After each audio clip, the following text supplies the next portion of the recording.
الرحمن الرحيم مالك يوم الدين إياك نعبد وإياك نستعين اهدنا الصراط المستقيم صراط الذين أنعمت عليهم غير المغضوب عليهم ولا الضالين. بار دیگر درود بھیجے گا محمد و آل محمد پر. محمد.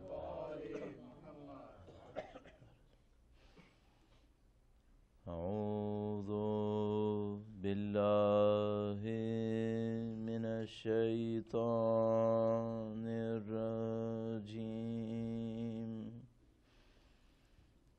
بسم اللہ الرحمن الرحیم. الحمد للہ رب العالمین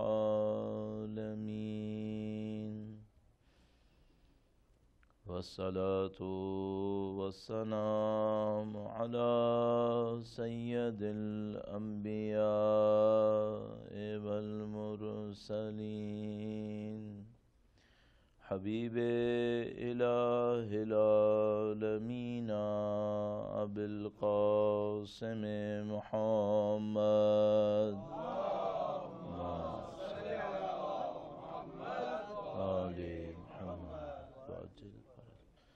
وعلى آلہ الطیبین الطاہرین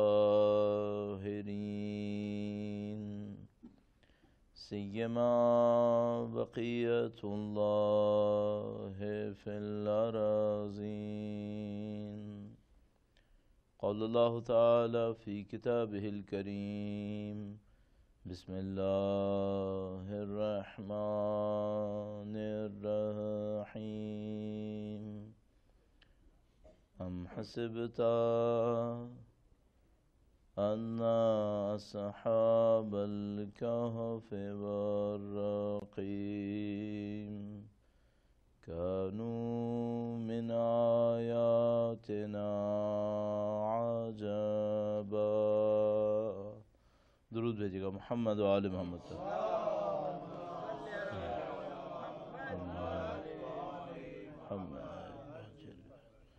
پروردگار عالم کا انتہائی شکر ہے، انتہائی احسان ہے، اس نے ہمیں دین مبین، قرآن اور اہل بیت اطہار علیہ السلام کی معرفت، ان کی ہدایت نصیب فرمائی ہے، سید الشہداء کی محبت سے نوازا ہے، اس فرش عزا پر بیٹھنا نصیب فرمایا ہے. اس دعا کے ساتھ کہ انشاءاللہ مرتے دموں تک ہمیں اہل بیت کے بہترین چاہنے والوں میں قرار فرمائے، ان کے راستے پر چلنے کی سعادت نصیب فرمائے، ان کے فرزند کے ظہور کا دن دیکھنا نصیب فرمائے، ان کی نصرت کی راہ میں شہادت نصیب فرمائے. تمام دعاؤں کی قبولیت کے لیے نسلاً بعد نسلاً قیامت تک تمام نسلوں کی ہدایت، اہل بیت کی محبت حاصل کرنے کے لیے اور اہل بیت کے نظر لطف کے حصول کے لیے درود بھیجیں محمد و آل محمد. صلی علی محمد و آل محمد وعجل فرج. پروردگار عالم نے انسانوں کو اس دنیا کے اندر یقیناً کسی خاص ہدف سے، کسی خاص مقصد سے بھیجا ہے. وہ خدا متعال جو دنیا کی پست مخلوقات کو بھی بلا مصلحت، بلا ہدف خلق نہیں کرتا. یہ ممکن نہیں ہے کہ وہ انسان کو، جس کو اشرف مخلوقات تعبیر کرتا ہے، اس کو کسی مقصد کے بغیر خلق کر دے گا. تو یقیناً اس نے خدا انسان کو کسی ہدف سے خلق کیا ہوگا، اور وہ ہدف بھی کوئی بہت اعلیٰ ہدف ہونا چاہیے. کوئی بھی ایسا ہدف کہ جو جز وقتی ہو، ٹیمپریری ہو، ویلیو کم ہو، اس ہدف کی خاطر خدا متعال خلق نہیں کرے گا. اس کی وجہ یہ ہے کہ یہ ساری کائنات عظیم الشان خلقت ہے. جو انسان اللہ کی اس مخلوق کے اوپر، جس کو ہم کائنات تعبیر کرتے ہیں، غور کرتے ہیں، تو وہ جانتے ہیں کہ مثال کے طور پر اگر بگ بینگ کو ہی ابتدا قرار دیا جائے تو اس بگ بینگ کو نہیں معلوم 13 ارب سال 13 بلین ایئرز قرار ہوتے ہیں، اور جس سولر سسٹم کے اندر میں اور آپ رہ رہے ہیں اس کو بھی 5 ارب سال ہو گئے، 5 بلین ایئرز.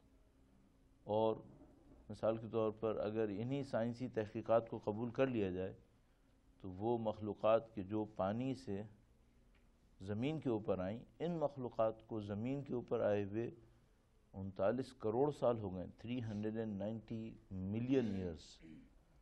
تو یہ جو عظیم الشان خلقت ہے خدا متعال کی، جس کا کور انسان ہے، اتنی عظیم الشان خلقت ہو، اس کے اصل اور اساس کے اندر انسان ہو، اور خدا نہ کرے نعوذ باللہ تعالی انسان کا کوئی ہدف نہ ہو، یا انسان کا ہدف بہت چھوٹا ہو، یہ کیسے ممکن ہے؟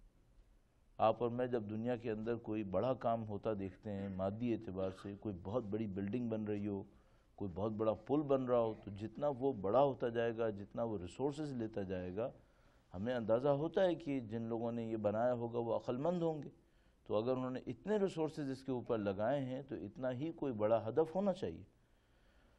تو اس میں کوئی شبہ نہیں ہے کہ خدا تعالی نے جس نے یہ عظیم الشان مخلوق خلق کی ہے، جس کو انسان کے مقابلے میں کچھ بھی قرار نہیں دیتا، فرماتا ہے سخر لکم ما فی السماوات والارض، تمہاری خاطر ہم نے تسخیر کر دیا جو کچھ زمین میں ہے، جو کچھ آسمان میں ہے۔ تو وہ انسان کو اتنا ڈگنیفائی کر رہا ہے، اتنا انسان کو اسٹیٹس دے رہا ہے کہ وہ کہہ رہا ہے کہ جو کچھ زمین و آسمان میں ہے، مثلا 15 بلین ایئرز کا اس کا سابقہ، یہ سب تمہارے لیے، تو وہ ہمارے لیے ہوا تو پھر ہم نے کرنا کیا ہے؟ اور یہ نہیں ہو سکتا کہ خدا متعال یہ کہے کہ کچھ انسانوں نے کرنا ہے اور باقی نے کچھ نہیں کرنا ہے، یہ کیسے ممکن ہے؟ اگر وہ انسانوں کو صلاحیت دے رہا ہے، انسانوں کو عقل سے نوازتا ہے، شعور سے نوازتا ہے، ارادہ دیا ہے، فیصلے کرنے کی طاقت دی ہے، تو یہ کیسے ہو سکتا ہے کہ بعض انسانوں کو تو وہ ذمہ دار قرار دے اور بعض انسانوں کو اس ذمہ داری سے نکال دے؟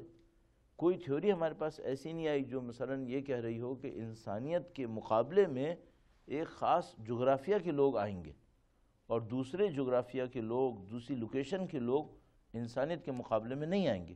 کوئی یہ نہیں کہہ رہا، کوئی یہ نہیں کہہ رہا کہ ایک خاص نسل کے لوگ انسانیت کے مقابلے میں آئیں گے اور باقی لوگ نہیں آئیں گے۔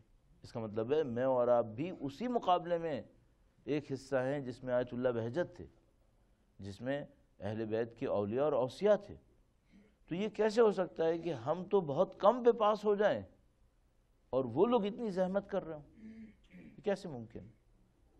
تو اس کا مطلب یہ ہے کہ یہاں پہ کچھ چیز ہے جو ہم سے مس ہو رہی ہے اور ہم اس کا شعور صحیح حاصل نہیں کر پا رہے ہیں، اس کے اوپر ہمیں توجہ دینی پڑے گی، تب کہیں جا کر ہم اس بات کو سمجھ پائیں گے کہ بھئی یہاں معاملہ کیا ہو سکتا ہے۔ تو چند منٹس آپ کے لیتے ہوئے اس بات کے اوپر غور کرنے کی کوشش کریں گے کہ وہ جو ہدف خلقت ہو سکتا ہے وہ کیا ہو سکتا ہے، اور اس کے بعد اپنی گفتگو کی طرف جس کو چند دنوں سے ہم عرض کر رہے ہیں واپس آئیں گے۔ درود بھیجے گا محمد و آل محمد کا۔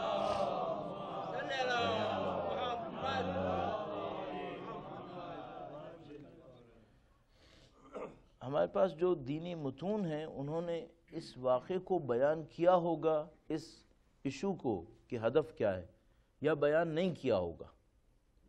تو ہم یہ کہتے ہیں کہ یہ دین مبین اگر ہماری جسمانی مشکلات کو بھی حل کرتا ہے کہ مثلا فلاں کام اس طریقے سے کرو ورنہ تمہارے جسم کے لیے نقصان دہ ہے، پانی بیٹھ کے پیو رات کے وقت میں، 3 گھونٹ میں پیو، کھانا کھاتے وقت یہ کرو، تو جو دین مبین ہمارے 50-60 سال کے جسم کا اتنا خیال رکھتا ہے وہ ہمارے وجود کا ہدف نہیں بتائے گا؟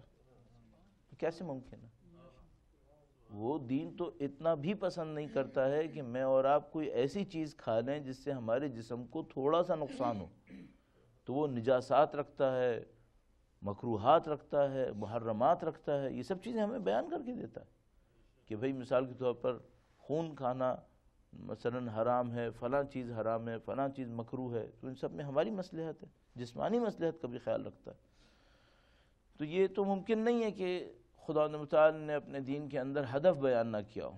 اب ہم لوگوں کے ساتھ مشکل یہ ہے کہ ہم لوگ اسلامی متون کے اوپر جو ٹیکسٹ ہمارے پاس ہیں توجہ دینے کی عادت سے گویا محروم رہ گئے۔ ایک تو اوور آل سوسائٹی کے اندر آپ کو پتہ ہے کہ اٹینشن کا جو ایشو ہے وہ خراب ہوا ہے، اٹینشن جو ہے وہ لوگوں کی اتنی زیادہ رہی نہیں ہے، بچوں سے مختلف میڈیا کی وجہ سے اور مختلف ایشوز ہیں، اتنی زیادہ انفارمیشن کا فلو ہے بڑوں کے اندر کہ وہ فوکس نہیں کر پا رہے کہ کون سی وہ انفارمیشن ہے جس پر فوکس کرنا ہے۔ اس کا انتخاب نہیں کر پا رہا، تو وہ تقریباً غائب دماغی کی حالت میں اہم اور غیر اہم دونوں کو دیکھ رہے ہیں. تو اہم جو ہے وہ بھی غیر دماغی کی حالت میں، غائب دماغی کی حالت میں دیکھ رہے ہوتے ہیں، دماغ پریزنٹ نہیں ہوتا اس وقت. ورنہ کیسے ہو سکتا ہے کہ خدا نے بیان نہ کیا ہو؟ اب دیکھیے چند میں آپ کی خدمت میں ان چیزوں سے عرض کرنے کی کوشش کرتا ہوں جو ہمارے درمیان رائج ہیں، جو ہمیں بتا رہے ہیں کہ ہمارا ہدف کیا ہے، اور شاید بہت سارے لوگ توجہ نہ دے پا رہے ہوں. درود بھیجے گا محمد و آل محمد. محمد و آل محمد وعجل فرج. مثلا جیسے ہی کسی کے فوت ہونے کی خبر ہمیں ملے، ہم سے کہا گیا کہ کلمہ استرجاع پڑھا جائے. استرجاع یعنی واپسی کو طلب کرنا، رجوع سے استرجاع کا لفظ لیا گیا ہے عربی میں. اس میں آپ نے کہنا ہے کہ انا للہ و انا الیہ راجعون، ہم سب خدا سے ہیں اور خدا ہی کی طرف ہم سب نے پلٹنا ہے. اچھا، اب یہ جو جملہ ہے اس کو ہم لوگ یوں لینے لگے ہیں اپنے ذہن کے اندر جیسے ہمارا ایک اوریجن ہے، نعوذ باللہ فزیکل اوریجن، آسمانوں سے فرض کر لیجئے، اور مثلا جو غلط کانسیپٹ ہے یہ انا للہ، ہم اس فزیکل اوریجن سے آئے ہیں اور اسی فزیکل اوریجن کی طرف واپس چلے جائیں گے.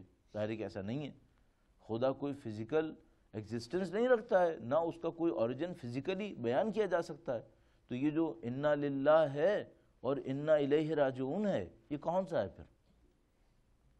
جب فزیکل ہے ہی نہیں. مثلا اگر میں کہوں کہ میں پاکستان سے آ جاؤں اور پاکستان جاؤں گا اور مراد فزیکل پاکستان لوں تو یہ بالکل صحیح ہے، کیونکہ میں ایک فزیکل انٹائٹی سے جس کو پاکستان کہتے ہیں وہاں سے آیا ہوں، اور اللہ نے چاہا تو لڑکتا پھڑکتا وہیں واپس چلا جاؤں گا. اس کو تو صحیح کہہ سکتے ہیں، لیکن جب آپ کہتے ہیں انا للہ تو کوئی فزیکل اوریجن نہیں ہے، پھر یہ کیا ہے؟ تو آپ کہہ سکتے ہیں کہ بھئی یہ ایکچولی اشارہ ہوا ہے ہماری خلقت کے اوپر. انا للہ، ہم اللہ کی طرف سے خلق کیے گئے ہیں. تو آپ اس طرح کا ایک ترجمہ لے سکتے ہیں. اچھا، پھر انا الیہ راجعون کا ترجمہ کیا کریں گے؟ اگر موت کا مطلب ختم ہونا ہے تو راجعون کیا ہے پھر؟ تو ہم کہیں گے راجعون کا مطلب یہ ہے کہ ہم آسمانوں کی طرف واپس جائیں گے. آسمان تو پھر فزیکل ہو جائے گا، تو کس طرف واپس جائیں گے آپ؟ خدا کی طرف واپس ہی کیسے ہے پھر؟ اب یہ کانسیپٹ ہے جس کے اوپر ہمیں غور کرنا ہوگا کہ بھئی یہ جو خدا کی طرف ہماری واپسی ہے یہ کس سینس میں ہے. تو ہم کہیں گے بھئی ہم جب مر جائیں گے تو ہماری روح واپس جائے گی. اچھا، کہاں واپس جائے گی؟ جبکہ روح خود میٹیریل ہے ہی نہیں، تو کسی فزیکل لوکیشن پہ جانے کا تو سوال ہی پیدا نہیں ہوتا نا. تو آپ اور میں یہ جواب میں کہیں گے کہ ہم ایک اور دنیا میں واپس چلے جائیں گے. اچھا، وہ جو دنیا ہے وہ فزیکل ہے، مطلب کیا ہوا پھر؟ تو آپ دیکھ لیجئے کہ یہ اس کو میں کہتا ہوں دین اسلام کے اندر ایک مشکل آئی ہوئی ہے، وہ یہ کہ بہت ساری چیزیں مشہور ہیں معلوم نہیں ہیں. یہ بھی ایک ہے، مشہور ہے انا للہ و انا الیہ راجعون. اب ذرا سا جب میں نے راجعون کو کھریدنا شروع کیا تو معاملہ خراب ہو رہا ہے کہ بھئی راجعون کا مطلب بالآخر کیا ہوا. اب دیکھیے بالکل اسی طریقے سے جب میں اور آپ کہتے ہیں کہ مثلا اتنے رکعت نماز پڑھتا ہوں قربتاً الی اللہ، اللہ کی سمت قربت کے لیے، مطلب کیا ہے اس کا؟ کیا یہ قربت فزیکل ہے؟ ظاہر ہے کہ نہیں ہے. ہم جب مغرب کی نماز پڑھتے ہیں تو چند انچ اوپر نہیں ہوتے، جہاں پہ تھے وہیں پہ ہوتے ہیں. تو اس کا مطلب یہ قربت اسپریچول ہے. اسپریچول قربت اللہ سے کیسے ہوتی ہے؟ آپ کہیں گے اٹینشن سے ہوتی ہے. جب نماز ختم کر لیتے ہیں اور تھوڑی دیر کے لیے اٹینشن ختم ہو جاتی ہے تو پھر وہ قربت ختم ہو گئی. تو وہ قربت کون سی تھی جس کے لیے نماز پڑھی تھی؟ تو ان سب کو میں لب لباب آپ کی خدمت میں عرض کرنے کی کوشش کرتا ہوں. یہ دیکھ لیجئے کہ کتنے مشہور ٹیکسٹ ہیں یہ، ان سے زیادہ مشہور تو آپ کو کوئی عبارت نہیں ملے گی دین مبین کے اندر، اور یہ معلوم نہیں ہے. اب ذرا سوچئے گا باقی 6600 آیتوں کا کیا ہوگا؟ یہ مشہور ترین ہیں، ان کا نہیں معلوم کہ کیا ہے یہ. تو 6500 آیتوں کا کیا ہوگا اللہ جانتا ہے. درود بھیجے گا محمد و آل محمد. محمد آل محمد وعجل فرج.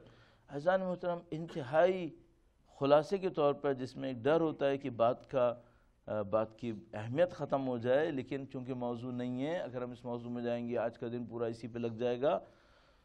انتہائی خلاصے کے طور پر ہم سب نے اپنی اوصاف میں، اپنے کیریکٹر میں، اپنی جو بھی ہماری خصوصیتیں ہیں، اس میں اتنا پیوریفائی ہونا ہے کہ جیسے خدا کی صفتیں ہمارے اندر آ گئی ہوں۔ ہمیں ایسا ہونا ہے۔ یعنی جب ہم کہتے ہیں قربتاً الی اللہ، تو اس کا مطلب کیا ہے؟ اس کا مطلب یہ ہے کہ جو اللہ کی صفتیں ہیں میں وہ صفتیں اپنے اندر لانا چاہتا ہوں۔ یہ ہے قربت۔ ہماری قربت خدا سے فزیکل نہیں ہو سکے گی۔ ہماری قربت خدا کی مثال سے جو اسپریچول ہے، اسپریچول یہاں پر ہے۔ کیا مطلب؟ مطلب خدا علیم ہے، میں چاہتا ہوں میرے پاس بھی علم ہو۔ خدا کریم ہے، میں چاہتا ہوں میرے اندر بھی کرامت آئے۔ خدا غفور ہے، مجھے بھی بخشنے والا ہونا چاہیے۔ خدا عادل ہے، مجھے بھی عدل کرنے والا ہونا چاہیے۔ خدا صادق ہے، خدا غفور، بہت ساری صفتیں اللہ کی۔ یہ صفتیں جتنا میرے اور آپ کے اندر اللہ کی طرف سے آتی رہیں، یہ ہمارا قرب ہے۔ اینڈ کیا ہوگا؟ اینڈ عزیزان محترم، اینڈ سے پہلے اینڈ کے اور جو لوازمات ہیں وہ بھی عرض کرتا چلوں۔ اس دنیا میں جو لوگ یہ اسائنمنٹ نپٹا لیں وہ خوش قسمت ہو گئے، بہت خوش قسمت کہ وہ اپنا اسائنمنٹ نپٹا کر اس دنیا سے باہر چلے گئے۔ نہ ان کو برزخ کا سامنا کرنا پڑے گا، نہ میدان حشر میں کوئی انتظار ہوگا۔ وہ ایک اور دنیا کے اندر، ایک اور فیز آف لائف کے اندر انٹر ہو جائیں گے جہاں مسلسل ڈیولپمنٹ ہوگی اللہ کی طرف۔ خدا نہ کرے نعوذ باللہ تعالی اگر کوئی اس اسائنمنٹ کو پورا نہ کر سکا اور کسی بھی قابل نہ تھا، اس کی بھی کوئی برزخ نہیں ہوگی۔ وہ واپس جائے گا، وہ جائے گا میدان حشر میں سخت ترین مصیبتوں کو جھیلنے کے لیے، اور وہاں پر اس کے بعد ایک ایسے فیز آف لائف میں داخل ہوگا جس کو خدا متعال جہنم تعبیر فرما رہا ہے۔ جن لوگوں نے اس اسائنمنٹ کو پارشلی پورا کیا ہے ان کے لیے برزخ آئے گی۔ برزخ کی زندگی میں یہ جو اسائنمنٹ ہمیں 50-60 سال میں پورا کر لینا چاہیے تھا، خدا نہ کرے نہ کیا ہو، پارشلی کیا ہو، تو پھر ایک طولانی برزخ ہے۔ اور اس برزخ میں وہی صفتیں جو ہمارے اندر خدا کی آ جانی چاہیے تھیں برزخ میں آئیں گی، لیکن نہ اتنی آسانی سے جو یہاں پر ہے، وہاں مصیبتوں سے آئیں گی۔ اس کو ہم برزخ کی مشکل کہیں گے۔ اس کے بعد جو کچھ صفتیں لے چلے، میدان حشر میں پہنچے، اتنی ہوئیں کہ خدا متعال نے معاف کر دیا، تو ایک اور فیز آف لائف میں داخل ہوں گے جہاں ایک اور ڈیولپمنٹ کا فیز شروع ہو جائے گا۔ ہم لوگ مسلسل اللہ کی طرف ڈیولپ ہوتے رہیں گے، ہماری صفتیں خدا متعال کی صفات کا رنگ اپنے اندر لاتی رہیں گی، اور یہ ڈیولپمنٹ ہے جو ہمیں کہہ رہا ہے کہ اِنَّا إِلَيْهِ راجعون۔ ہمیں اس کی طرف جو پلٹنا ہے، اس سینس میں پلٹنا ہے کہ جو ہماری صفتیں خدا متعال نے رکھنا چاہی تھیں ہمارے اندر، جو خدا نہ کرے نعوذ باللہ ہم نہیں رکھ پائے، وہ سب صفتیں ہمارے اندر یا برزخ کی سختی سے، یا نعوذ باللہ تعالی محشر کی سختی سے، اور اس کے بعد آخرت کی زندگی سے ہمارے اندر آنی ہے۔ تو خوش نصیب وہ ہیں جو مرنے سے پہلے یہیں اس اسائنمنٹ کو پورا کر لیں۔ اور عزیزان محترم، یہ بھی آپ کی خدمت میں عرض کرتا چلوں کہ اگر میرے جیسے آدمی 30-35 سال نمازیں پڑھ رہا ہو، عبادتیں کر رہا ہو، سید الشہداء کا ذکر کر رہا ہو، اور اس کے اندر خدائی صفتیں نہ آ رہی ہوں، تو اس کا مطلب یہ ہے کہ اسے قرب نصیب نہیں ہو رہا ہے، اس کی عبادتیں قبول نہیں ہو رہی ہیں، اس کے ساتھ کوئی مشکل آ گئی ہے۔ عبادتوں کا محور خدا کا قرب ہے، اور خدا کا قرب اس کی صفات کے اندر ہے۔ تو آپ یہ کام کر سکتے ہیں اگر آج آپ کا مائل ہو، دل مائل ہو، کہ آپ اپنی ذات کے اندر خدا کی صفتوں کو ڈھونڈیں کہ میں اتنی زندگی گزارنے کے بعد کتنی الہی صفات کو اپنے اندر لانے میں کامیاب ہوا۔ پروپورشنز کو بھی دیکھ سکتے ہیں کہ بھئی یہ صفت میرے اندر کسی حد تک ہے، اور ابھی بہت معاملہ باقی ہے، اس کے بعد پھر آپ اپنے لیے اسائنمنٹ طے کر سکتے ہیں. یہ ہدف خلقت ہونا چاہیے، اور اس کے بعد پھر اس میں ڈیولپمنٹ ہے. اور یہ وہ چیز ہے عزیزان محترم جو حدیث قدسی کے اندر اشارے کے ساتھ بیان ہوئی ہے، جس میں فرمایا کہ عبدی اطعنی اجعلک مثلی، اے میرے بندے تو میری اطاعت کر، میں تجھے اپنا جیسا بنا دوں گا. اپنا جیسا کس طرح بنے گا انسان؟ اپنا جیسا نوع خلقت میں نہیں بن سکتا. خدا خالق ہے، ہم مخلوق ہیں، اس کے جیسے کیسے بن سکتے ہیں؟ لیکن اس کے جیسے صفات میں بن سکتے ہیں. تو خدا فرما رہا ہے کہ میری اطاعت کا جو راستہ ہے یہ وہ راستہ ہے جس کے اوپر چلتے ہوئے تم میرے جیسے بن سکتے ہو، اور یہی قربتاً الی اللہ ہے. اور یہ بھی عرض کرتا چلوں کہ جو اس قربت کے اندر بڑھتا چلا جائے گا اس کو خلافت الہیہ ملے گی، اس کو اللہ کی جانشینی ملے گی زمین کے اوپر. یہ جو خلیفۃ اللہ فی الارض ہے یہ ٹائٹل نہیں ہے، یہ صفتوں کا نتیجہ ہے. خلیفۃ اللہ وہ بنے گا جس کو صفات الہیہ نصیب ہو چکی ہوں گی. درود بھیجے گا محمد و آل محمد.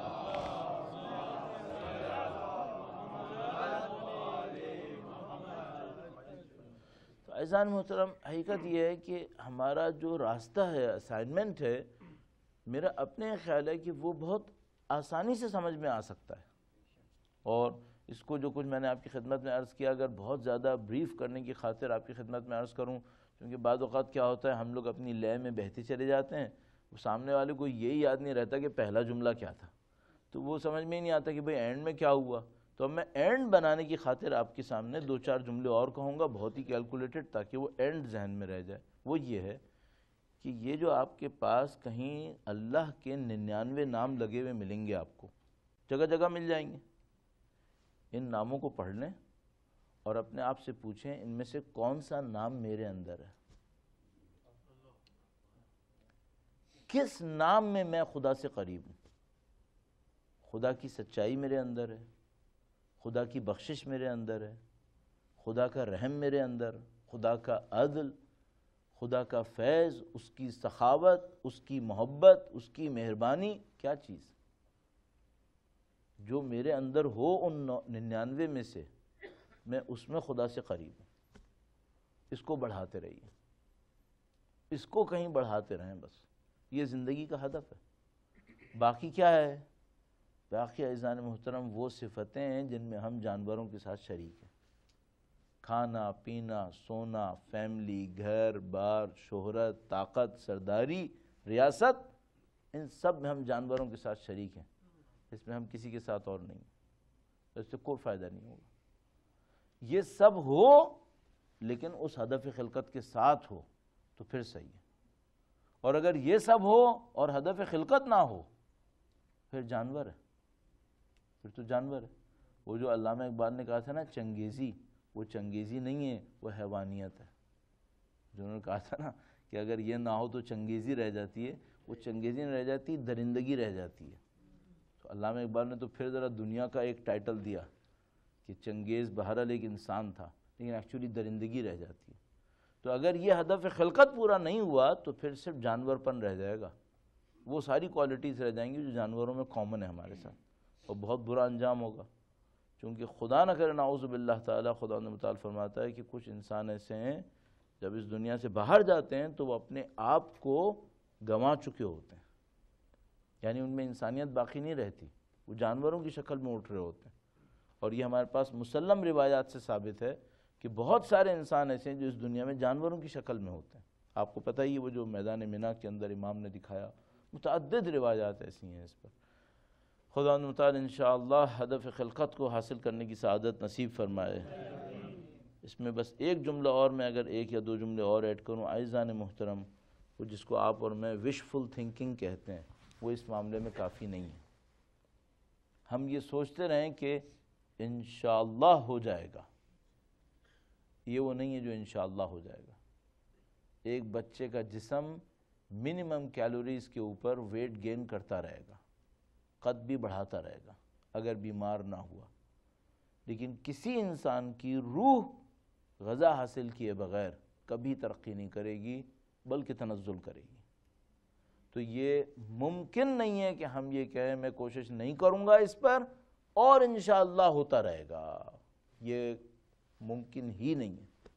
صرف ایک راستہ ہے، یہ ہمارا پرائم آبجیکٹو ہو لائف کا، اور آپ اور میں بہت اچھی طرح جانتے ہیں کہ اس 7 ارب انسانوں کے ڈھیر میں کچھ خوش نصیب ہیں جن کا یہ پرائم آبجیکٹو ہے۔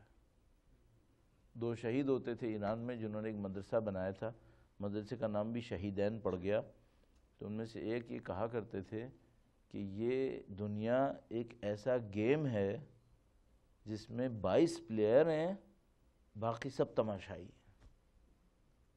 تو بدقسمتی سے یہاں پہ یہ ہو رہا ہے، 22 پلیئر ہیں، باقی سب تماشائی۔ تو مجھے اور آپ کو کھلاڑی بننا ہے، تماشائی نہیں بننا ہے، اور امام کو بھی یہی لوگ چاہیے ہوں گے جو اس مسئلے پہ توجہ دے رہے ہوں گے۔ غافل امام کے لشکر میں کیسے آ سکتا ہے؟ اب وہ غافل آدمی کچھ بھی کہتا رہے کہ مثلا میں نے اتنا علم لے لیا، میں نے یہ کر لیا، میں نے وہ کر لیا، لیکن اس مسئلے کا جو غافل ہوگا وہ لشکر امام میں شامل نہیں ہو پائے گا، کافی مشکل ہو جائے گی ہماری۔ اللہ انشاءاللہ سید الشہداء کے صدقے میں اس معاملے میں کامیابی نصیب فرمائے انشاءاللہ۔ ایک بار پھر درود بھیجے گا محمد و آل محمد۔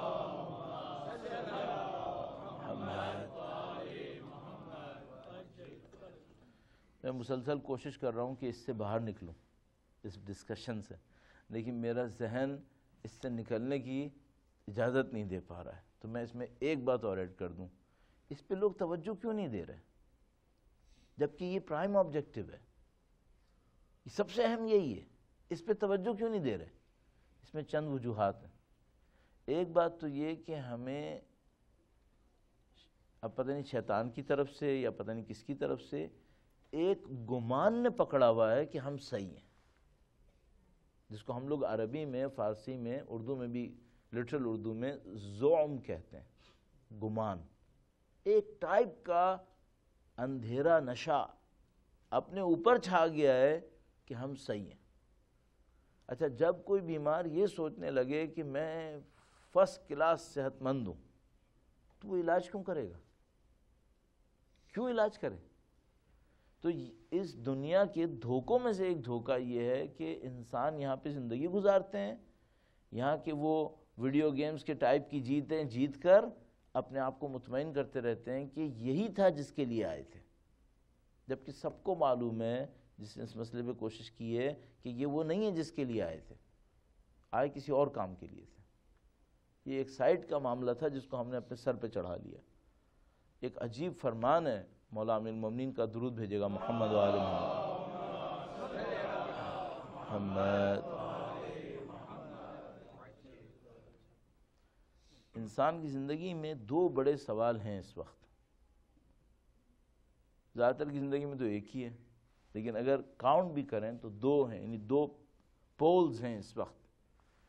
ایک وہ گروپ ہے جس کا پرائم آبجیکٹو اصلاح نفس ہے، تزکیہ نفس ہے، یہی جو ڈسکشن میں نے آپ سے عرض کیا، یہ خدا کی طرف سے ہے۔ قد افلح من زکاہا وقد خاب من دساہا، قد افلح من زکاہا میں یہ سارا مفہوم چھپا ہوا ہے۔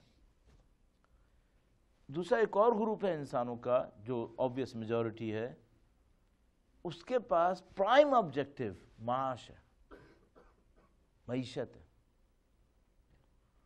اور اس معاش اور معیشت کا اچھا لفظ روزی ہے، تو اس کا پرائم آبجیکٹو روزی روزگار ہے، اس کا پرائم آبجیکٹو تزکیہ نفس نہیں ہے۔ تو ہمارے پاس 2 پول ہو گئے۔ ایک وہ پول ہے جس کا جو obvious مائنورٹی ہے، بہت کم لوگ ہیں جن کا پرائم آبجیکٹو تزکیہ نفس ہے، اور یہ وہ ہے جس کے اوپر قرآن کریم نے اصرار کیا فلاں فلاں یہ سب چیزیں۔ ایک وہ ہے جس کا پرائم آبجیکٹو معاش ہے، معیشت، روزی روزگار، جس کو میں نے عرض کیا۔ اچھا، اب مولا کے سامنے یہ دونوں انسان موجود ہیں۔ جب امام خطبات ارشاد فرما رہے ہیں تو ان کے سامنے دونوں ٹائپ کے لوگ بیٹھے ہوئے ہیں۔ مثلا ان کے سامنے حضرت سلمان فارسی جیسے لوگ بیٹھے ہیں، حضرت ابو ذر غفاری جیسے لوگ بیٹھے ہیں، حضرت مقداد جیسے لوگ بیٹھے ہیں۔ ان کا پرائم آبجیکٹو سوائے تزکیہ نفس کے کچھ نہیں ہے۔ قربت اللہ، قربت خدا، ان کے سوا ان کا کوئی آبجیکٹو نہیں ہے۔ امام کے سامنے یہ گروپ بیٹھا ہوا ہے.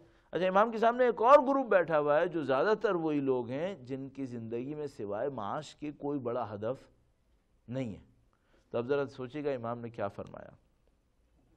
امام نے اس گروہ کو ایڈریس کیا جس کا آبجیکٹو تزکیہ نفس نہیں ہے, اس گروہ کو ایڈریس کیا, اور امام نے فرمایا کہ تمہاری حالت ایسی ہے کہ تمہارے کیے سے ایسا لگتا ہے کہ جس کی خدا نے تمہیں ذمہ داری دی تھی وہ تو گویا تمہاری ذمہ داری ہے ہی نہیں. تو خدا نے کیا ذمہ داری دی تھی؟ تزکیہ نفس. تو امام فرما رہے ہیں تمہاری حالت دیکھ کے لگتا ہے کہ جس کی خدا نے تمہیں ذمہ داری دی تھی اس کے تو گویا تم ذمہ دار ہو ہی نہیں, اور یہ لگتا ہے کہ جس کا خدا نے وعدہ کیا تھا اس کی ذمہ داری تمہارے اوپر آ گئی ہے. اچھا خدا نے کس کا وعدہ کیا تھا؟ رزق کا. تو امام نے کہا کہ تمہاری حالت دیکھ کے یہ لگتا ہے کہ جس کی خدا نے ذمہ داری دی تھی وہ تو تم پہ آئی نہیں شاید سے, اور جس کا خدا نے تم سے کہا تھا کہ اس کا وعدہ میں نے لیا ہوا ہے, یہ تمہاری ذمہ داری میں نہیں آ رہا ہے, گویا اس کی ذمہ داری تمہارے ہی سر پہ آ گئی ہے. تو امام فرما رہے ہیں کہاں جا رہے ہو تم لوگ؟ اچھا یہ جو امامت کے کلمات میں جو بہت بڑا ایک کمال ہے وہ یہ کہ یہ یونیورسل ہوتے ہیں. یہ کوفہ کی گلی میں کہے گئے ہوں گے لیکن نیو یارک میں بھی ایسے ہی امپلیمنٹ ہو جائیں گے بغیر کسی مشکل کے. تو آئی سی میں امپلیمنٹ ہوں گے نہیں ہوں گے؟ ہیوسٹن میں ہوں گے, ہاں یہاں پہ بھی ہو جائیں گے. اعزائے محترم, بس میں آپ کو اور زحمت نہ دوں, میں نے بہت زیادہ عرض کر دیا اس کے اوپر. اپنی زندگی میں آپ ماشاءاللہ پڑھے لکھے لوگ ہیں, آپ میں سے اکثر لوگ پلاننگ کرنا جانتے ہیں. اس کو پلان کر لیں کہ زندگی گزر کس کام پہ رہی ہے, آبجیکٹو کیا ہے لائف کا. اور یہ جو دنیا کا دھوکہ ہے ہمارے سامنے کہ دنیا کے لیے زندگی گزرنی ہے, یہ سوائے دھوکے کے کچھ نہیں ہے. آپ کو اور مجھے بھی بہت اچھی طرح پتہ ہے کہ یہ دھوکہ ہے. اللہ انشاءاللہ محفوظ فرمائے گا. درود بھیجے گا محمد و آل محمد, صلی علی محمد و آل محمد وعجل فرج. ایک بار پھر وقت کے امام کے حضور ادائے احترام کے لیے درود بھیجے گا محمد و آل محمد, صلی علی محمد و آل محمد. جو گفتگو آپ کی خدمت میں چند دن سے عرض کرنے کی کوشش کر رہے ہیں اس میں ایک امپورٹنٹ پوائنٹ یہ تھا, وہ جس کے اوپر کل ہم نے آرائز پیش کیے تھے, وہ یہ کہ انسانوں کی زندگیوں میں خوشیاں کیسے آتی ہیں. کیونکہ ہم اور آپ جانتے ہیں کہ ہم انسان طبیعتاً ایسے ہیں کہ ہم خوشی کے طلبگار ہیں, ہم چاہتے ہیں کہ ہمیں خوشی ہو. اور دنیا میں کون سا ایسا انسان ہوگا جو خوشی نہیں چاہتا؟ مثلا کوئی ہے جو دنیا میں یہ کہے کہ بھائی مجھے کوئی خوشی نہیں چاہیے, مجھے غم چاہیے, اس سینس میں کہ کامیابی کا احساس مجھے نہیں چاہیے, مجھے ناکامی کا احساس چاہیے؟ کوئی نہیں. حتیٰ انسان جب روتا ہے تو وہ روتا بھی کامیابی لینے کے لیے ہے. بچے کو خدا نے جو رونے کی طاقت دی ہے, یہ بچہ اپنے کسی مطالبے کو تقریر تو کر نہیں سکتا, بیچارہ رو کے کر رہا ہوتا ہے, تو اس کو بھی کچھ چاہیے ہوتا ہے تو وہ روتا ہے, تو اس کو بھی کامیابی کا احساس ہوتا ہے. یعنی اس کے ذہن میں کیلکولیشن خداوند متعال نے ڈالی ہوتی ہے کہ بیٹا روگے تو ملے گا, اور ملے گا تو مزہ آئے گا, اس لیے رو لو. تو وہ رو لیتا ہے, چلاتا ہے. البتہ بچے کے دماغ کے ساتھ ایک عجیب مشکل ہوتی ہے کہ بچہ, اور ہم انسان بھی بعض اوقات ایسے ہوتے ہیں, بچہ نظر سے غائب ہونے کو کھونا سمجھتا ہے. لہذا اگر ماں بچے کی نظروں سے غائب ہوتی ہے, بچہ سمجھتا ہے گئی, اور وہ چلاتا ہے کہ واپس آئے. وہ یہ نہیں سمجھ پاتا کہ تھوڑی دیر کھونا کسے کہتے ہیں, یہ بچے کا دماغ نہیں جان پاتا. ہم میں سے بہت سارے انسان ایسے ہی ہیں. خدا ہم سے کہتا ہے میری خاطر جان دے دو, میں بہت کچھ دے دوں گا. ہمیں یہ تھوڑی دیر کا کھونا قبول نہیں ہوتا. خوشی اور غم میں بھی ایسے ہی ہے. ہم لوگ اس بات کے منتظر ہیں کہ جیسے ایک جگہ ہے جس کو فائر پلیس کہتے ہیں, اس کے سامنے بیٹھیں اور کہہ رہے ہیں کہ پہلے یہ گرم ہو پھر میں لکڑی ڈالوں گا. ظاہر ہے کہ یہ حماقت ہے. پہلے آپ کو لکڑی ڈالنی پڑے گی پھر یہ گرمی دے گا آپ کو. ہم اور آپ زندگی میں ایسے ہی ہیں. خدا متعال نے یہ دنیا دینے پہ بنائی ہے. آپ خود تصور کیجئے خدا کی جتنی صفتیں ہیں وہ دینے کی ہیں یا لینے کی ہیں؟ سب دینے کی ہیں. خالق ہے تو دیتا ہے، رزاق ہے تو پھر دے دیتا ہے، سخی ہے، فیاض ہے، جواد ہے، کریم ہے، رحیم ہے، غفور ہے، سب کچھ دینے کا ہے، سب کچھ دیتا ہے. اچھا اب ہم نے گویا اپنے ذہن میں یہ سوچا ہوا ہے کہ تو ساری صفتیں دینے کی رکھتا ہے اور دنیا بھی تو نے بنائی ہے اور ہم تیرے نمائندے ہیں، لیکن ہم دینے والے نہیں، ہم لینے والے ہیں. یہ نہیں ہوگا، یہ نہیں ہوگا. آپ کو دینے والا بننا پڑے گا. اچھا اب کل میں نے آپ کی خدمت میں کافی آرائز پیش کیے تھے کہ بھئی آپ جب دیں گے تو کیا ہوگا. تو آپ جب دیتے ہیں تو ایک نظام کو ٹریگر کرتے ہیں. البتہ خلوص سے جب انسان دیتا ہے تو ایک نظام کو ٹریگر کرتا ہے، اس سے بہت کچھ اس کی طرف واپس آتا ہے. اب یہ ہے کہ اب میں نے اس کے اوپر بہت زیادہ سوچا کہ بھئی مجھے زندگی میں کیا کچھ چاہیے اور وہ جو کچھ مجھے چاہیے وہ کیسے ملے گا.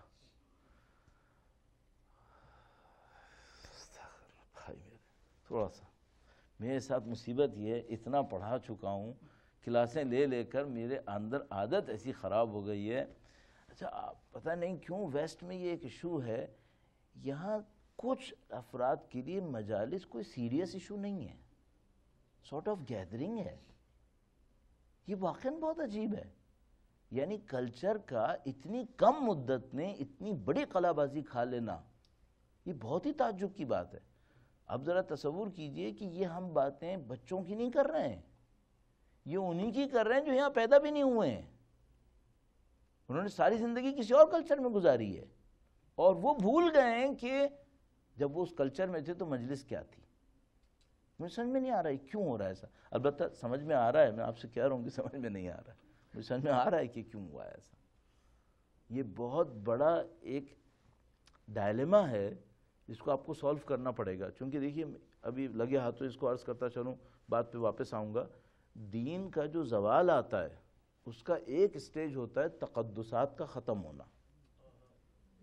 جیسے ہی اچھا دین میں کچھ بے جا تقدسات ہیں جس تقدس کی ضرورت نہیں تھی، ایسے تقدسات جب ڈلنے لگے تب بھی معاملہ خراب ہونے لگتا ہے.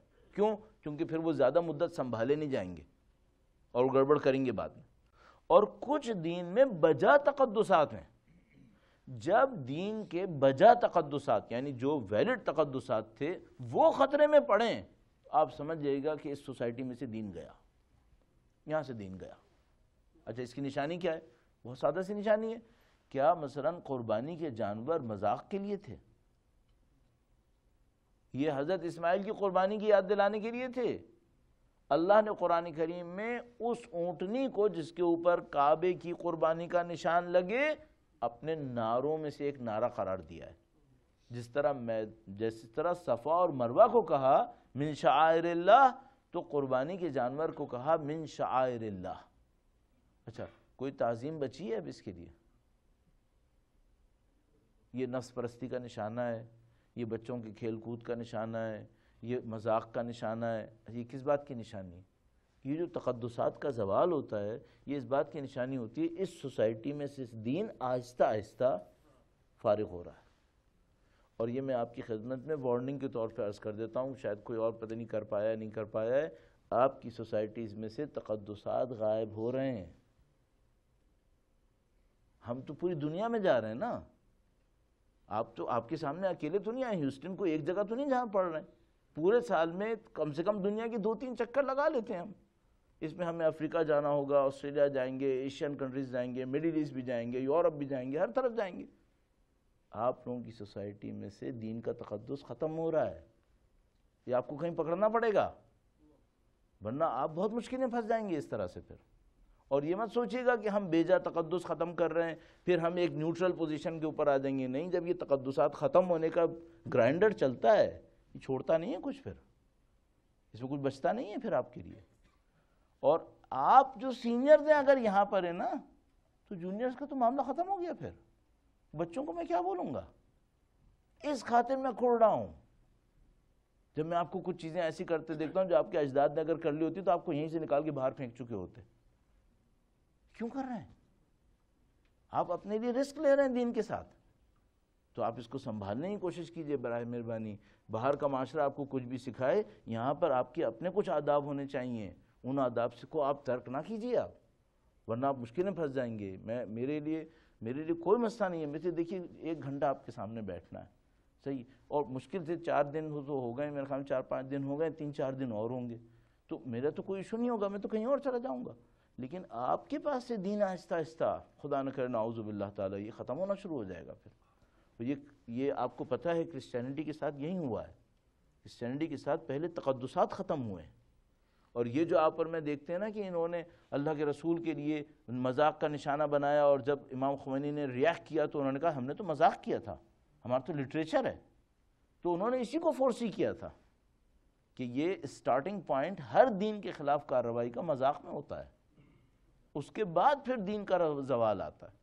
تو پلیز اس کو تھوڑا خیال کر لیجئے آپ اپنی کمیونٹی کے لیے، ورنہ آپ کے لیے بہت سختی آ جائے گی، مشکل آ جائے گی، نعوذ باللہ تعالیٰ. آپ برا نہیں مانیے گا انشاءاللہ. درود بھیجے گا محمد و آل محمد صلی اللہ محمد و آل محمد وعجل فرج.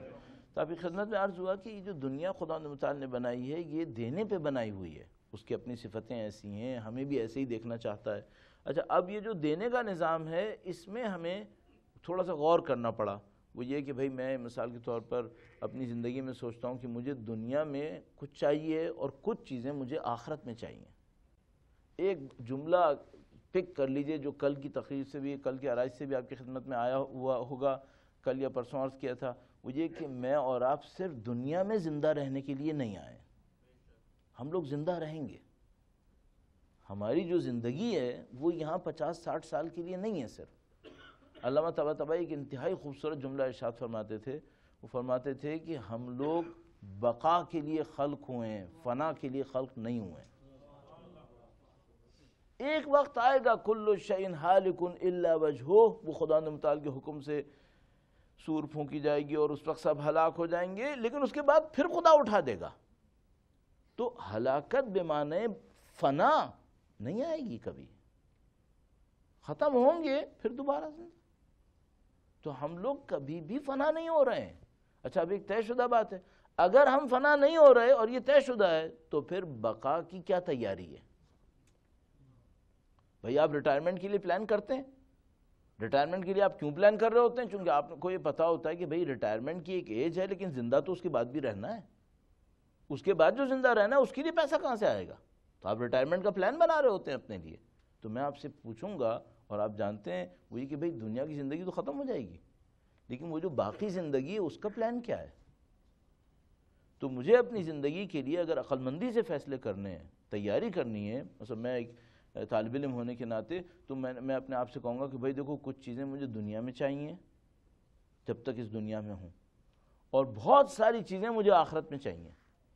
یہ تو ختم ہو جائے گی اور وہاں مجھے بہت زیادہ لمبی مدت زندہ رہنا ہے. تو اب مجھے کوئی ایسی تیاری کرنی پڑے گی، کوئی ایسا پلان بنانا پڑے گا کہ یہاں پر بھی ملے اور وہاں پر بھی ملے. صحیح ہے؟ تو اب دیکھیے آپ کس بینک میں ایسا رکھیں کہ وہ آپ کو امریکہ میں بھی ریٹرن دے، اور اگر آپ امریکہ میں نہیں ہو تو دنیا کے کسی اور خطے میں بھی ریٹرن دے. اور اگر کہیں کرنسی ڈی ویلیو ہو گئی ڈالر میں تو پھر کسی اور کرنسی میں اچھا ریٹرن دے. تو ایسا ایک بینک سوائے خدا کی کہیں اور نہیں ہے. صرف خدا ہی ہے جو یہ کارنامہ کر سکتا ہے.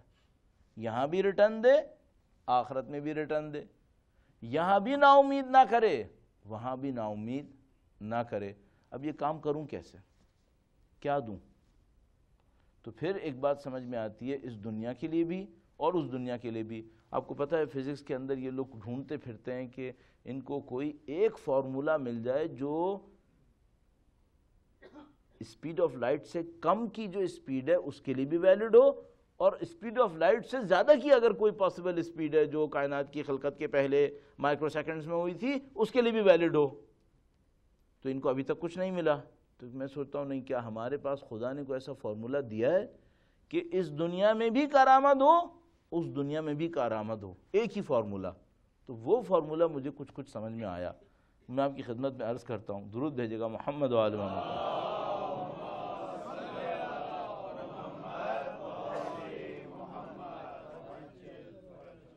البتہ بعض اوقات جب میں عرض کرنے لگتا ہوں تو مجھے ڈر ہوتا ہے کہ کوئی سننے کے بعد کہے گا کہ بھائی یہ اتنی کوئی خاص بات نہیں ہے جو آپ نے کہی، یہ ہم نے بچپن سے سنی ہوئی ہے۔ بالکل صحیح کہہ رہا ہوگا وہ بھی، اس نے بچپن سے ہی سنی ہوگی، میں نے بھی بچپن سے ہی سنی ہوئی ہے، لیکن اس انداز میں مجھے مشکل سے سمجھ میں آ رہی تھی جو اب سمجھ میں آ رہی ہے تھوڑی تھوڑی۔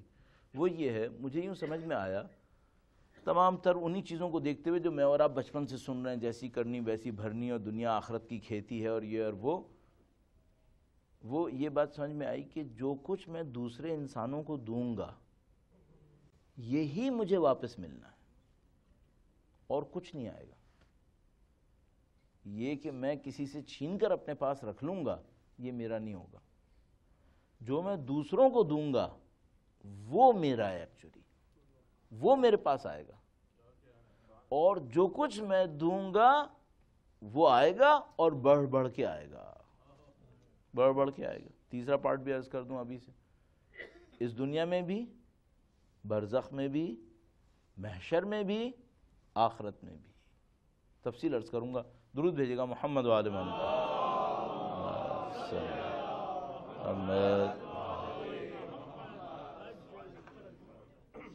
بھائی آپ نے یقیناً اپنی زندگی میں ایسا دیکھا ہوگا کہ کسی نے کئی ملینز جمع کیے اور وہ اس کے کام نہیں آیا۔ آپ نے دیکھا ہے یا نہیں دیکھا؟ دیکھا۔ میں نے عجیب و غریب کیس دیکھ لیے، اور یہ ٹریولنگ کا ایک بہت اچھا فائدہ ہوتا ہے، انسان کو بڑے عجیب عجیب چیزیں دیکھنے کو مل جاتی ہیں۔ تو ایسا بھی ہم نے دیکھا ہے کہ ایک بندہ ہے جس نے کئی $100 ملین بنا لیے، اور اس کا باپ ایسا مرا کہ جس کا جنازہ وہ نہ ڈھونڈ سکا، اور خود بھی ایسا مرا کہ نہ اس کا جنازہ کوئی ڈھونڈ پایا، اور وہ سارا پیسہ اس کا گورنمنٹس کھا گئی۔ یہ ہوا ہے، اور اس کے ڈاکومنٹڈ، یعنی میرے پاس پروفس ہیں کہ ہوا کیسے، یہ ہوا ہے، صحیح ہے۔ اچھا اب یہ آپ نے بھی زندگی بہت دفعہ دیکھا ہوگا، ایک آدمی نے بڑی محنت کی، بڑا کام کیا، اتنا پیسہ کمایا، اتنی چیزیں، کچھ کام نہیں آیا۔ اچھا بہت دفعہ ایسا بھی ہوا ہے، بڑی اس نے سوچا اپنا خاندان ہوگا، میرے بچے ہوں گے، ان بچوں کے لیے سفید سیاہ سیاہ سفید سب کچھ کر دیا، کچھ کام نہیں آیا۔ ہوا ہے یا نہیں ہوا ہے؟ ہوا ہے، کنفرم ہوا ہے۔ یعنی ہمارے ایک جاننے والے دوست، ہمارے تو وہ دوست بہت اچھے آدمی ماشاءاللہ، غلط کام میں زندگی گزار کر سب کو چھوڑ کر اچھے ہو گئے۔ تو جب غلط کام میں تھے تو بلینر تھے، جب اچھے آئے تو خدا نے 2 سال میں اتنا ہی بلینر کر دیا اچھے کام سے۔ تو ان کا پرانے بزنس کا ایک ساتھی تھا، وہ اس سے جا کے کہتے تھے دیکھو میں نے غلط چھوڑ دیا، میں جہاں تھا 2 سال مصیبت آئی ہے، میں پھر وہیں آ گیا، تم بھی چھوڑ دو آ جاؤ گے وہیں پہ۔ تو وہ نہیں مانتا تھا، یہ ہو جائے گا وہ ہو جائے گا۔ ابھی وہ اسی شش و پنج میں چل رہا تھا، چھوڑے نہ چھوڑے، چھوڑے نہ چھوڑے، ایک حماقت بار بار کہتا تھا یہ میرا کچھ پیسہ لگا ہوا ہے، یہ میرا مل جائے واپس پھر میں آؤں گا۔ تو وہ کہتا تھا بھائی یہی تو چھوڑ کے آنا ہے، یہ حرام کا ہے یہ۔ تو وہ اس کا دل نہیں مانتا تھا۔ بہرحال وہ پیرالائز ہو گیا، تو اب اس سے کہا بھائی آ جاؤ، کہنے لگا اب تو مجھے علاج کرانا ہے۔ تو ہمارے دوست نے اس سے کہا کہ ایسا ہے کہ علاج میں کرا دوں گا، میرے پاس پیسہ ہے، تمہیں پتہ ہے، میں کرا دوں گا۔ تو وہ نہیں مانتا تھا، کہنے لگا نہیں میں تمہارے پہ بوجھ نہیں بنوں گا۔ یہ اس نے کہا بھائی تمہاری آخرت ختم ہو جائے گی اس طرح، کام غلط ہے یہ۔ تو ایک دن خود یہ ہمارے دوست بتانے لگے، کہنے لگے کہ میں اس سے ملنے گیا تو رو رہا تھا بیچارہ، پیرالائز بھی تھا اور بڑی حالت خراب اس کی۔ تو کہنے لگا، اس نے پوچھا کہ بھائی کیوں رو رہے ہو؟ تو اس نے ادھر ادھر ٹالنے کی کوشش کی، اس نے اصرار کیا۔ تو کہنے لگا کہ ابھی میری بیوی مجھے تھپڑ مار کے گئی ہے۔ تو اس نے کہا کہ یہ نہیں، معذرت کے ساتھ، بیٹا تھپڑ مار کے گیا۔ تو اس نے کہا کہ بھائی یہ کیا ہوا؟ تو اس نے بتایا کہ وہ آیا تھا، یہ ہوا وہ ہوا، اور یہ ہے کہ ان سب نے میرے سارے پیسے پہ قبضہ کر لیا ہے، اب میں کنگلا ہوں، اور ابھی تھپڑ مار کے گیا ہے وہ۔ تو اس نے اس کو بتایا کہ دیکھو یہ وہ بیٹا تھا نا جس کے لیے تم نے یہ سب کچھ کیا تھا، اور یہ جو اسے تھپڑ مارا ہے نا، یہ اس نے نہیں مارا ہے، یہ اس حرام کی کمائی نے مارا ہے جو ہم نے اس کو کھلائی تھی، یہ اس نے مارا ہے ایکچولی۔ یہ پریکٹیکل باتیں ہیں، یہ کراچی میں ہوا۔ صحیح. تو یہ سب ہم نے دیکھ لیا نا اپنی زندگی میں کہ ہم بہت کچھ کماتے ہیں، وہ کام نہیں آتا ہے. اب آپ خود فرمائیے، مجھے کمائی چاہیے یا کام آنے والا رزق چاہیے؟ مجھے کمائی کا لے کے کیا کرنا جو کام ہی نہیں آئے گی، جس کی بدبختی میں جھیلوں، فائدے دوسرے اٹھائیں اور سزا بھی مجھے آئے گی، اور ہاتھ میں نہ ہونے کا احساس بھی، محرومیت بھی. تو کمائی چاہیے یا آپ کو رزق چاہیے؟ تو ہمیں رزق چاہیے بھائی، کمائی نہیں چاہیے. کمائی کیسے آئے گی؟ تو یہ میں آپ کی خدمت میں عرض کر رہا تھا کہ عزیزان محترم، کمائی آتی ہے اس چیز سے جو ہم دوسروں کو دیتے ہیں، اس سے آتی ہے. اچھا، اب ہم نے اپنی زندگی میں جو دوسروں کو دیا ہے یہ خدا پلٹا پلٹا کر ہمیں دے گا. اچھا، اب آپ کہیں گے یہ پیسے کا معاملہ ہے کیا؟ نہیں عزیزان محترم، یہ پیسے کا صرف معاملہ نہیں ہے، یہ سب سے زیادہ عزت کا معاملہ ہے. یہ مجھے دیکھنا پڑے گا میں دوسروں کو عزت دے رہا ہوں یا بے عزتی دے رہا ہوں. عزت دے رہا ہوں تو عزت پلٹ پلٹ کے آئے گی، اور بے عزتی دی ہے تو بے عزتی پلٹ پلٹ کے آئے گی. اچھا، میں دوسروں کو خوشی دے رہا ہوں یا غم دے رہا ہوں؟ اگر خوشی دے رہا ہوں تو خوشیاں پلٹ پلٹ کے میرے پاس آئیں گی، اگر دوسروں کو غم دے رہا ہوں تو غم آئے گا. تو آپ جو کچھ دوسروں کو دے رہے ہیں وہ چیک کرتے رہیے گا. آپ دوسروں کیا، مثلا فرض کرنے نعوذ باللہ میں دوسروں کو بے احترامی دے رہا ہوں، تو بس تیار ہو جاؤ، یہ بے احترامی آئے گی، یہ بچا نہیں پاؤ گے اپنے آپ کو. اتنا کنفرم ہے خدا متعال کا یہ قانون کہ کوئی بھی آپ کے سامنے مثال دینا کہ نہیں کچھ اور ہوا ہے، نہیں کچھ اور نہیں ہوا ہے، یہی ہوگا، یہی ہوگا. دسیوں روایات سپورٹ کر رہی ہیں، آیات اس کو سپورٹ کر رہی ہیں کہ قانون یہی قانون ہے. تو عزیزان محترم، آپ اپنی زندگی میں صرف ایک کام کرتے رہیے، یہ دیکھتے رہیے دوسروں کو کیا دے رہے ہیں، یہ آپ کو ملنے والا ہے. علم دیں گے، علم ملے گا. اچھا، دو باتیں اور سائیڈ میں رکھ لیں، جو آپ دیں گے وہ بڑھ کے ملے گا یا کم ہو کے؟ ہمیشہ بڑھ کے. اچھا دیا وہ بھی بڑھ کے، برا دیا وہ بھی بڑھ کے. صرف یہاں ملنا ہے یا ہر زندگی میں ملنا ہے؟ ہر زندگی میں، دنیا میں، برزخ میں، محشر میں، آخرت، ہر جگہ. تو اب دو باتیں تھیں. ایک بات تو یہ ہو گئی کہ یہ دیکھتے رہیں دوسروں کو کیا دے رہے ہیں. اب میں اس کا ایک سٹیپ فارورڈ کروں گا، ایک اور قدم. وہ کیا؟ اب یہ بہت نفیس سی بات ہو جائے گی. جو آپ کو چاہیے وہ دوسروں کو دینا شروع کر دیں. جو آپ کو چاہیے وہ دوسروں کو دینا شروع کر دیں. کیوں؟ پھر یہ بڑھ بڑھ کے آئے گا، پھر یہ بڑھ بڑھ کے آئے گا. اچھا، اب اگر مثال کے طور پر کوئی یہ کہے کہ بھائی مجھے پیسہ چاہیے، تو میں اس سے کہوں گا دیکھو بھائی ایسا ہے، دینا شروع کرو، دینا شروع کرو. اچھا، وہ کہے گا میں کنگلا ہو جاؤں گا، میں یہ ہو جاؤں گا، تو میں اس کو صرف ایک بات کہوں گا، دیکھو اگر نہیں دو گے نا تو جتنا جمع کرو گے یہ بھی نہیں رہے گا. یہ ذہن میں رکھنا، کیونکہ اسٹوریج جو کچھ ہمارے پاس ہے یہ کام نہیں آتا، وہ ایک اور ہی چیز ہے جو کام آتی ہے. اور یہ فرق ہے دولت اور رزق کا. دولت وہ اسٹورڈ میٹیریل ہوتا ہے جو ہمارے پاس رہتا ہے لیکن کام نہیں آتا ہے، اور رزق خدا کی وہ عطا ہوتی ہے جو ہمارے کام آتی ہے. تو عزیزان محترم، کاش مجھے اور آپ کو یہ قانون سمجھ میں آ جائے نا، ہر چیز آسان ہے. پھر ہر چیز آسان ہے. کیوں؟ جو چاہیے مل جائے گا، دینا شروع کرو، دینا شروع کرو. درود بھیجے گا محمد و آل محمد صلی اللہ علیہ محمد. اچھا، فرض کریں کوئی یہ کہے بھئی یہ جو آخری جملہ ہے نا اس پہ ہمارا یقین زیادہ نہیں آ رہا کہ جو چاہیے وہ دینا شروع کرو. فرض کریں کوئی کہے بھئی اتنا مجھے یقین نہیں ہے، چلو ٹھیک ہے، تو پھر پہلے والے جملے پہ رک جاؤ. وہ کیا؟ جو دوسروں کو دے رہے ہو وہ چیک کرو کیا ہے. کیوں؟ یہ واپس آئے گا.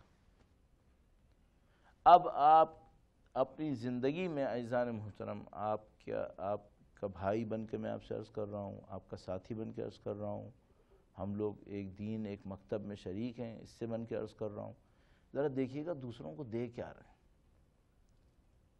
اور خدا نہ کرے نعوذ باللہ جو چیز آپ کو بالکل پسند نہیں آتی، مجھے بالکل پسند نہیں آتی، وہ کیا ہے؟ بے احترامی. عزت چاہیے، بے عزتی نہیں چاہیے. تو پھر عزت دیجیے گا. اگر انسلٹ دی تو انسلٹ گھوم کے آئے گی اور بڑے سخت وقت پہ آئے گی، کیونکہ خدا جب بڑھا کے بھیجتا ہے تو بڑھانے میں حالات بھی شامل ہیں.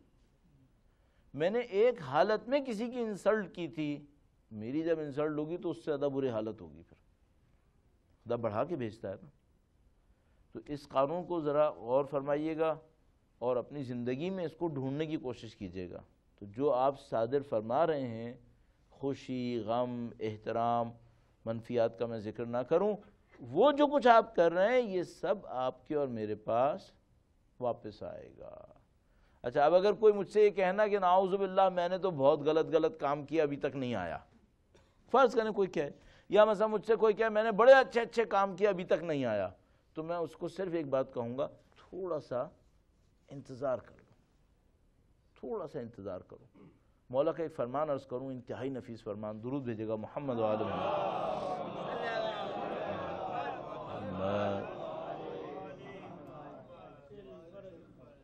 فرمایا الدہر یومان، یوم لکا و یوم علیک، زمانہ 2 دن ہے، ایک دن تمہارے حق میں، ایک دن تمہارے خلاف. جب تمہارے حق میں ہو، یعنی ایک دن تمہارے حق میں آئے گا، ایک دن تمہارے خلاف آئے گا، دونوں آئیں گے. فرمایا جب تمہارے حق میں آئے تو اترانا نہیں، اور جب تمہارے خلاف آئے تو نا امید مت ہونا. کیوں؟ یہ دوبارہ آئے گا. یہ زندگی کی جو 2 دن ہیں یہ آتے رہیں گے. اور اس کو قرآن کریم نے فرمایا، میں نے آپ سے عرض کیا، اس کی روایت میں سپورٹس بہت زیادہ ہے. آیت میں بھی فرمایا وَتِلْكَ الْأَيَّامُ نُدَاوِلُهَا بَيْنَ النَّاسِ، یہ جو زمانہ ہے ہم اس کو لوگوں کے درمیان گھماتے رہیں گے، گھماتے رہیں گے. آج آپ کی طاقت کا دن آیا ہے، ذرا سنبھل کے چلنا، کیونکہ کمزوری کا دن بھی آئے گا. آج اگر کوئی بہت خوش ہو تو اس کو یہ یاد رکھنا ہوگا کہ تھوڑا غم بھی اٹھانا پڑے گا. جب خوشی رکھے تو غم کا بھی انتظار کر لے، اور اس کو اپنی زندگی کا حصہ بنا لے کہ دیکھو بھائی یہ قانون ہے یہاں پر. اور اگر کوئی یہ کہے میں ٹالنا چاہتا ہوں، تو ٹالنے کا صرف ایک راستہ ہے، برائی ٹالنے کا صرف ایک راستہ ہے، اچھائی دے دو. اچھائی دے دو تو خدا برائی ٹال سکتا ہے، پھر خدا اچھائی دے گا. تو آپ اور میں کئی دفعہ آپ کی خدمت میں جملہ تکرارن مکررن عرض کر چکا ہوں، صرف ایک کام کرتے رہیے، جو دوسروں کو دے رہے ہیں وہ چیک کرتے رہیں، ہم دوسروں کو کیا دے رہے ہیں. اب دیکھیے آپ کی خدمت میں عرض ہوگا کہ پہلے اور دوسرے سیشن میں ہم نے عرض کیا تھا کہ بھئی سچائی بہت امپورٹنٹ ہے. اگر کوئی مجھ سے یہ کہے مجھے سچے لوگ چاہیے، صرف ایک کام کرو، دوسروں کے ساتھ سچائی دکھاؤ، خدا تمہیں سچے لوگ دے دے گا. ایک آدمی کہے مجھے بزنس میں امانت دار نہیں ملتے، تو پھر اندر سے آپ سمجھ جائیں کہ یہ امانت داری نہیں کر رہا ہے. اگر امانت داری کر رہا ہوتا تو اس کو امانت دار ملنے تھے. کوئی گڑبڑ کر رہا ہے. ہم جو گڑبڑ کریں گے وہ ہمارے اوپر واپس آئے گی. اچھا یہ ہو سکتا ہے، میں بالکل ایبسولوٹ ٹرم میں یہ بھی عرض کرتا چلوں کہ جب ہم قانون کی صورت میں جا رہے ہیں، وہ یہ ہو سکتا ہے کہ خداوند متعال کسی بڑے مقام کو دینے کے لیے مجھے کسی امتحان میں ڈالے، کسی بڑی خوشی کو دینے کے لیے میرے سامنے کوئی چھوٹا غم ڈال دے. یہ ہو سکتا ہے. یہ خداوند متعال کا نظام ایک اور نظام ہے جو یہ کہہ رہا ہوتا ہے کہ ہاں یہ ہوگا، کہ اگر آپ کو کوئی بڑا رتبہ چاہیے تو آپ کو کسی امتحان سے گزرنا ہوگا. یہ شہید اول کے نام سے مشہور ہے، اور ممکن ہے کوئی کہے کہ شہید ثانی کے نام سے ہے. ان کو شام میں دشمنان دین نے پکڑ لیا، شہید اول، اور ان کو ایک زندان میں ڈال دیا گیا. اب شہید نے ساری زندگی اپنی اہل بیت کے علوم کے حصول پہ لگائی تھی، اور ان کے ذہن میں تھا کہ میں مرنے سے پہلے کوئی کتاب لکھوں جس میں اہل بیت کی فقہ کو ظاہر کروں. بیچارے بڑے پریشان ہوئے کہ اب میری زندگی بچی نہیں، اب میں کیا کروں. تو انہوں نے جو زندان میں چوکیدار ان کے اوپر تھا، زندان بان تھا، اس سے کہا کہ بھائی وہ بھی کسی معجزاتی طریقے سے اس کا دل مائل ہوا، کہا کہ مجھے کچھ کاغذ دے دو اور تھوڑی سی انک، تو مجھے کچھ لکھنا ہے۔ اس نے کہا ٹھیک ہے سر، یہ تو آپ مل جائے گا آپ کو۔ اس نے دے دیا۔ اب انہوں نے وہ جتنا بھی کاغذ تھا اپنے حافظے سے ایک ایسی کتاب لکھی، ہم جیسے طالب علموں کو 700 سال ہو گئے اسے پڑھتے ہوئے، 700 سال ہو گئے، ابھی تک سلیبس کا حصہ ہے وہ، اس سلیبس سے نہیں نکل رہی وہ۔ اس کے اوپر جو شرح لکھنے والے شہید ثانی تھے وہ بھی شہید ہو گئے۔ اب یہ دونوں کتابیں لمعہ اور اس کی شرح ہم لوگوں کے طالب علموں کے نصاب کا حصہ خدا نے گویا قرار دے دیا ہے کہ آپ لوگوں کو سب کو پڑھنا پڑے گا۔ شہید اول کی کتاب مکمل حافظے سے لکھی گئی ہے، مکمل حافظے سے، اور انسان تعجب کرتا ہے کس باریک بینی سے وہ کتاب لکھی گئی ہے۔ وقت بھی کم، دشمنوں کا خطرہ، اور شہید اول جب بہت اس معاملے کے اندر پریشان ہوئے کہ خدایا میں کس مصیبت میں پھنس گیا، تو انہوں نے ایک موقع کے اوپر زندان میں ہی خدا سے توسل کیا۔ بریکٹ میں ڈال کر عرض کر رہا ہوں آپ کی خدمت میں، قرآن کریم میں بعض جگہ پہ لکھا ہے کہ جب کسی نے یہ کہا تو بس فوراً خدا نے کر دیا ہے۔ یہ مثلا جب کہا لا الہ الا انت سبحانک انی کنت من الظالمین فاستجبنا لہ، بس ہم نے فوراً اس کی بات پوری کر دی۔ یہ جو فے کے بعد آتا ہے نا کہ بس فوراً خدا نے کر دیا، تو یہ رابطے کو بتا رہا ہوتا ہے کہ اس جملے کے اندر ایک رابطہ ہے۔ تو شہید اول نے قرآن کریم کی آیہ کریمہ کا ورد کیا، ربی انی مغلوب فانتصر، اے رب میرے اوپر کسی نے غلبہ کر لیا ہے، بس تو میری نصرت کر۔ تو یہ جو آیہ کریمہ ہے اس کا لہجہ یہ بتا رہا ہے کہ جو اس کو پڑھے گا اس کو اللہ کی نصرت فوراً نصیب ہوگی۔ تو گویا انہوں نے کاغذ کے اوپر بھی اس کو لکھا اور زندان میں ہی سو گئے، اور گویا اس کو سر کے نیچے رکھ لیا۔ جب اٹھے تو صفحے کے پیچھے یہ لکھا ہوا تھا، ان کنت عبدی فاصطبر، اگر میرے بندے ہو تو صبر کر لو، اگر بندے ہو صبر کرو۔ اب ظاہر شہید اول تو بڑے خوش ہوئے کہ بھئی بندے ہونے سے بڑا ٹائٹل کوئی نہیں ہوتا۔ سبحان الذی اسریٰ بعبدہ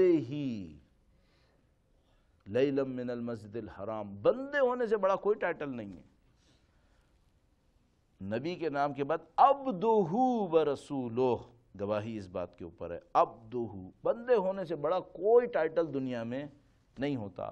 تو خداوند متعال نے کہا کہ اے شہید اول، اگر بندگی کا مقام چاہیے تو تمہارے لیے یہ اپرچونٹی ہے، یہاں صبر کر لو، یہ تمہاری لاش بھی جلا دیں گے، لیکن اگر تم نے صبر کیا تو ہم تمہیں بندگی کا مقام عظمیٰ نصیب کر دیں گے۔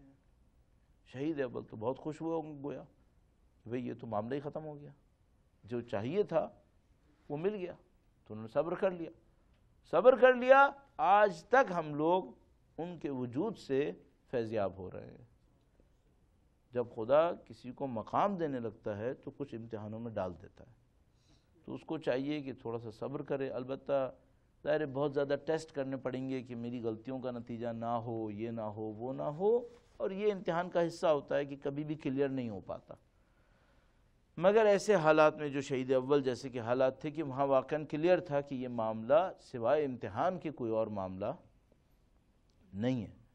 تو اعزان محترم یہی ہے، تو یہ جو بعض اوقات آپ دیکھتے ہیں کہ خدا اپنے بہت اچھے بندوں کو بڑی سختیوں میں ڈالتا ہے، تو در حقیقت یہ وہی ہوتا ہے جو ان اچھے بندوں نے مانگا ہوتا ہے، ورنہ خدا نہیں ڈالتا۔ ورنہ خدا کیوں ڈالتا؟ تو انہوں نے خود مانگا ہوتا ہے خدا سے۔ مثلا اگر آپ دیکھتے ہیں مثلا ہماری جیسی دنیا کے اندر خداوند متعال نے شہید باقر الصدر کو مثلا خاص سختیوں کے اندر رکھا، یا اللہ کے دوسرے متعدد بندے خاص سختیوں میں رہ رہے ہیں، یا مثلا جیسے ہمارے مجاہد نائجیریا کے وہ کچھ سختیاں، خاص سختیاں ہیں جن کو وہ جھیل رہے ہیں، تو یہ سوائے اس کے نہیں ہونا چاہیے کہ ان لوگوں نے خود خدا سے کچھ مانگا ہوگا جو ان کو نصیب ہونا ہے، لیکن وہ نصیب ہونا انہی سختیوں سے ہے۔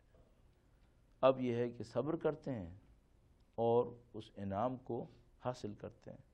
اور ظاہر ہے یہ سب کے سب پیروکار ہیں مولا سید الشہداء کے، سب کے سب سید الشہداء کے پیروکار، کہ جس طرح مولا سید الشہداء نے ساری مصیبتوں کو، ساری مشکلات کو اور ان تمام مصائب کو برداشت فرمایا اور ایک مقام سید الشہداء کا طے شدہ مقام نصیب ہوا.